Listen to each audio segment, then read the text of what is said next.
Selamat datang dan selamat malam. Saya Denny, narator dari Rumah Horor Indonesia, kembali menjumpai kalian. Dan kali ini seperti biasa, kita akan mendengarkan sebuah cerita horor di malam hari ini. Sebelumnya, buat kalian yang sudah subscribe channel Rumah Horor Indonesia, juga sudah komen, sudah like atau dislike, terima kasih. Dan buat kalian yang juga setia mendengarkan saya di podcast Rumah Horor Indonesia di Spotify, juga makasih. Dan mohon kesediaannya buat mampir ke YouTube RHI atau Rumah Horor Indonesia buat subscribe, karena itu bakal membantu banget. Dan terima kasih banget buat kalian yang sudah. Cerita horor di malam hari ini berjudul Hantu Berdagu Panjang. Pengalaman ini saya tulis berdasarkan kisah nyata yang dialami oleh paman saya sendiri. Kejadian ini terjadi di tahun 2004 yang silam. Paman saya, sebut saja Adi, merupakan seorang petani penggarap sawah. Setiap hari, Adi selalu pergi ke sawah untuk mengurus lahan yang digarapnya. Jarak antara desa Adi dan sawahnya sekitar 1,2 km. Dan untuk mencapai sawah ataupun pulang dari sana, Adi harus melewati sebuah pemakaman tua zaman Belanda. Kondisi kuburan tua itu terlihat sangat menyeramkan. Di sana ditumbuhi pohon beringin yang besar dan beberapa pohon kemiri. 50 meter sebelah kanannya terdapat pondasi rumah yang tidak dilanjutkan pembangunannya.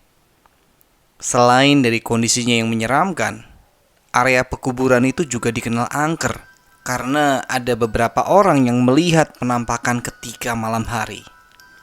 Namun bagi Adi, cerita-cerita mistik itu hanya tahayul dan sebuah pembodohan. Cerita mistis ini berawal ketika Adi pulang dari sawah sekitar jam 18.30 atau setelah maghrib. Ketika melewati kuburan itu, Adi melihat sesosok manusia gempal yang memakai sahaung. Sahaung itu kain sarung dan ajusen atau singlet dengan posisi agak membelakangi Adi. Adi pun merasa heran. Karena penasaran, Adi menghampiri sosok tersebut dan bertanya kepadanya, mengapa malam-malam begini sendirian duduk di pekuburan tua? Namun yang ditanya diam saja. Ini kayaknya kalau manusia waras ya. Ada yang duduk-duduk di kuburan sendirian, tenang-tenang aja, ya jangan disamperin. Emang sudah pasti tuh manusia. Oke deh, kembali lagi ke ceritanya. Ketika mendekat, si Adi berteriak histeris karena yang ditanya ternyata bukan manusia, melainkan hantu. Wajahnya memiliki dagu yang sangat panjang, pipi sebelah kiri menganga, ya robek kiwir-kiwir gitulah, sambil menghisap rokok pipa atau cerutu. Ini rokok pipa sama cerutu perasaan beda deh ya. Ya udah, yang penting dia ngisap rokok gitu ya. Sontak Adi lari tunggang langgang, ketakutan sambil teriak-teriak. Ya pasti teriak-teriak lah. Masa sambil nyanyi lagunya Peter Pan? Kan gak masuk akal. Sampai di rumah pun, Adi tetap berteriak histeris sehingga mengundang perhatian warga. Setelah melihat hantu itu, Adi mengalami demam selama seminggu. Barulah setelah diruqyah, kondisi Adi berangsur membaik. Akibat peristiwa itu, Adi tidak pernah lagi pulang dari sawah melebihi jam 5 karena trauma. Itulah kisah nyata yang dialami oleh paman saya.